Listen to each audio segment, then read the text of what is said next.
Olá, sejam bem-vindos mais uma vez e a gente continua com a leitura do livro A Chave Mestra, lição 19. O medo é uma poderosa forma de pensamento. Ele paralisa os centros nervosos, afetando a circulação do sangue. Isso, por sua vez, paralisa o sistema muscular, de modo que o medo afeta o indivíduo inteiro, o corpo, o cérebro, os nervos e os níveis físico, mental e muscular.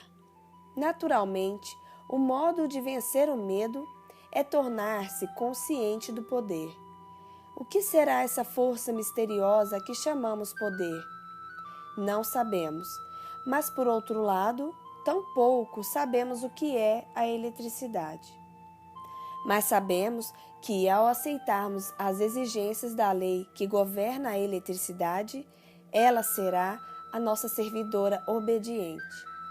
Ela irá iluminar nossas casas e cidades, movimentar nossas máquinas e nos servir em todos os momentos que a ela recorrermos. O mesmo ocorre com a força vital.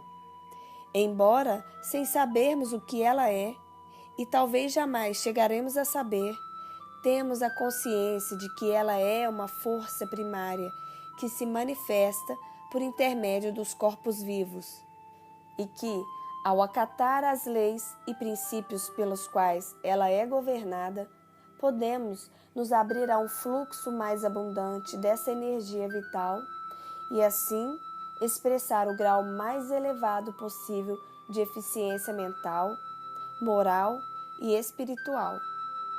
A lição 19 fala, de um modo muito simples, de como desenvolver a força vital. Se você puser em prática a informação exposta nesta aula, em breve irá expressar o senso de poder que sempre foi a marca distintiva da genialidade. A busca da verdade já não constitui uma aventura aleatória, e sim um processo sistemático, e é lógica em sua operação. Todos os tipos de experiência têm voz na tomada de decisão. Ao buscar a verdade, estamos buscando a causa suprema. Sabemos que toda experiência humana é um efeito. Então, se na avaliação da causa virmos que ela pode ser conscientemente controlada por nós, o efeito ou a experiência também estarão sob nosso controle. A experiência humana já não estará então à mercê do destino. O ser humano não será o filho da fortuna, mas sim do destino. O destino e a fortuna serão controlados com a mesma prontidão com que um capitão controla o seu navio ou um maquinista controla seu trem. No final, todas as coisas são redutíveis ao mesmo elemento, e por serem dessa forma traduzíveis, uma em termos da outra, elas devem estar sempre em relação recíproca e talvez nunca estejam em oposição entre si. No mundo físico, existem inúmeros contrastes e, para efeito de conveniência, eles podem ser designados por nomes distintivos. Existem tamanhos, cores, matizes ou finalidades para todas as coisas. Há um polo norte e um polo sul, o lado interno e o lado externo, o visível e invisível. Mas essas expressões servem apenas para fazer os extremos contrastarem. Eles são nomes dados a duas partes distintas de uma quantidade. Os dois extremos são relativos. Eles não são entidades separadas, mas sim duas partes ou dois aspectos do todo. No mundo mental, encontramos a mesma lei. Falamos de conhecimento e ignorância, mas ignorância é apenas falta de conhecimento. E por isso vemos que é só uma palavra para expressar a ausência de conhecimento. Em si mesma, ela não tem princípio. No mundo moral, encontramos de novo a mesma lei. Fala-se de bem e mal, mas o bem é uma realidade, algo tangível, enquanto o mal não passa de uma condição negativa, a ausência de bem. O mal é por vezes considerado uma condição muito real, mas não tem princípios, não tem vivacidade, não tem vida. Sabemos disso porque ele pode sempre ser destruído pelo bem. Exatamente como a verdade destrói o erro e a luz destrói a escuridão, assim também o mal desaparece quando o bem aparece. Portanto, existe apenas um princípio no mundo moral. Encontramos exatamente a mesma lei em vigor no mundo espiritual. Falamos de mente e matéria como duas entidades separadas. Porém, uma percepção mais clara torna evidente que só existe um princípio operativo, a mente. A mente é o real e o eterno. A matéria fica se alterando o tempo todo. Sabemos que os éons de tempo, o intervalo de 100 anos, não passa de um dia. Se pararmos em qualquer cidade grande e repousarmos os olhos nos numerosos edifícios, grandes e magníficos, na vasta exposição de automóveis modernos, telefones, luzes elétricas e todas as outras conveniências da moderna civilização, podemos recordar que nenhuma delas estava presente há apenas 100 anos. E se pudéssemos parar no mesmo lugar no prazo de 100 anos, com toda probabilidade descobriríamos que pouquíssimos deles permaneceram. No reino animal, encontramos a mesma lei de mudança.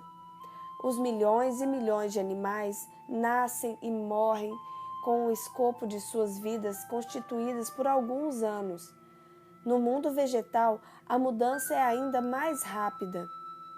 Muitas plantas e quase todas as gramíneas nascem e morrem no mesmo ano. Quando passamos para a esfera do inorgânico, esperamos encontrar algo mais substancial. Mas, quando contemplamos o continente aparentemente sólido, informam-nos que ele surgiu do oceano.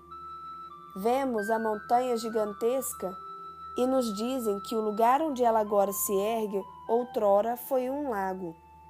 Estamos na presença da mudança contínua e sabemos que essa mudança é apenas a evolução da mente universal, o grandioso processo pelo qual todas as coisas são continuamente recriadas.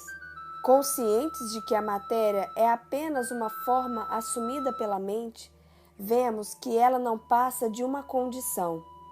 A matéria não tem princípio, a mente é o único princípio. Chegamos então a constatar que essa mente é o único princípio operacional no mundo físico, mental, moral e espiritual. Também sabemos que essa mente é estática. Sabemos que a capacidade do indivíduo de pensar é a capacidade de agir sobre a mente universal e convertê-la em mente dinâmica ou mente em movimento. Para tanto, o combustível tem de ser injetado sob a forma de alimento, pois o homem não consegue pensar sem comer, e assim verificamos que até mesmo uma atividade espiritual, como o pensamento, só pode ser convertida em fonte de prazer e lucro mediante o emprego de meios materiais. É necessária alguma espécie de energia para recolher a eletricidade e convertê-la em poder dinâmico. Os raios solares são necessários para fornecer a energia exigida pelo sustento da vida vegetal. Logo, para o indivíduo poder pensar e assim agir sobre a mente universal, também é necessário dispor de energia sob a forma de alimento. O pensamento, como você talvez saiba ou não, fica tomando forma constantemente e eternamente. Ele está sempre em busca de se expressar. De todo modo, o fato é que, se o seu pensamento é poderoso, construtivo e positivo, Isso se dará claramente a perceber no estado de sua saúde, de seus negócios e de seu ambiente. Se seu pensamento é fraco, crítico, destrutivo e negativo, ele se manifestará em seu corpo como medo, preocupação e nervosismo, em suas finanças como escassez e limitação, e ainda nas condições conflituosas de seu ambiente. Toda riqueza é fruto do poder. As posses só têm valor quando conferem poder. As ocorrências só são significativas quando afetam o poder. Todas as coisas representam certas formas e graus de poder. O conhecimento de causa e efeito, conforme mostrado pelas leis que governam o vapor, a eletricidade, a afinidade química e a gravitação, permite à humanidade planejar corajosamente e executar destemidamente. Essas leis são chamadas de leis naturais porque governam o mundo físico, mas nem todo poder é poder físico. Há também o poder mental e ainda os poderes moral e espiritual. O que são nossas escolas, as nossas universidades, senão centrais elétricas de poder e lugares onde o poder mental está sendo desenvolvido? Assim como existem muitas centrais elétricas potentes para a aplicação do poder a um maquinário poderoso, graças ao qual a matéria-prima é convertida para as necessidades e os confortos da vida, assim também as usinas de poder mental reúnem a matéria-prima que cultivam e beneficiam e convertem num poder infinitamente superior a todas as forças da natureza, por mais extraordinárias que elas sejam. O que é essa matéria-prima que está sendo coletada em milhares de centrais elétricas mentais pelo mundo afora e transformada no poder que está evidentemente controlando todos os outros poderes? Em sua forma estática é a mente e em sua forma dinâmica é o pensamento. Esse poder é superior porque existe num plano mais alto, porque permitiu ao homem descobrir a lei pela qual essas maravilhosas forças da natureza podiam ser capturadas e levadas a fazer a tarefa de centenas de milhares de homens. Ele permitiu ao ser humano descobrir leis pelas quais foram aniquilados o tempo e o espaço, e foi vencida a lei da gravidade. O pensamento é a força ou energia vital que está sendo desenvolvido e na última metade do século XX produziu resultados tão surpreendentes que deu lugar a um mundo absolutamente inconcebível para quem tivesse vivido há meio século ou um quarto de século. Se esses resultados foram garantidos pela organização dessas centrais elétricas mentais em 50 anos, o que não se poderá esperar dos próximos 50 anos? A substância a partir da qual são criadas todas as coisas é infinita em quantidade. Sabemos que a luz viaja à velocidade de 300.000 quilômetros por segundo e sabemos que há estrelas tão remotas que sua luz leva 2.000 anos para nos alcançar. E sabemos que tais estrelas existem em todas as partes do céu. Também sabemos que essa luz se propaga em ondas, de modo que, se não fosse contínuo o éter em que viajam, elas não conseguiriam nos alcançar. Só podemos, então, chegar à conclusão de que essa substância, ou éter, ou matéria-prima, está universalmente presente.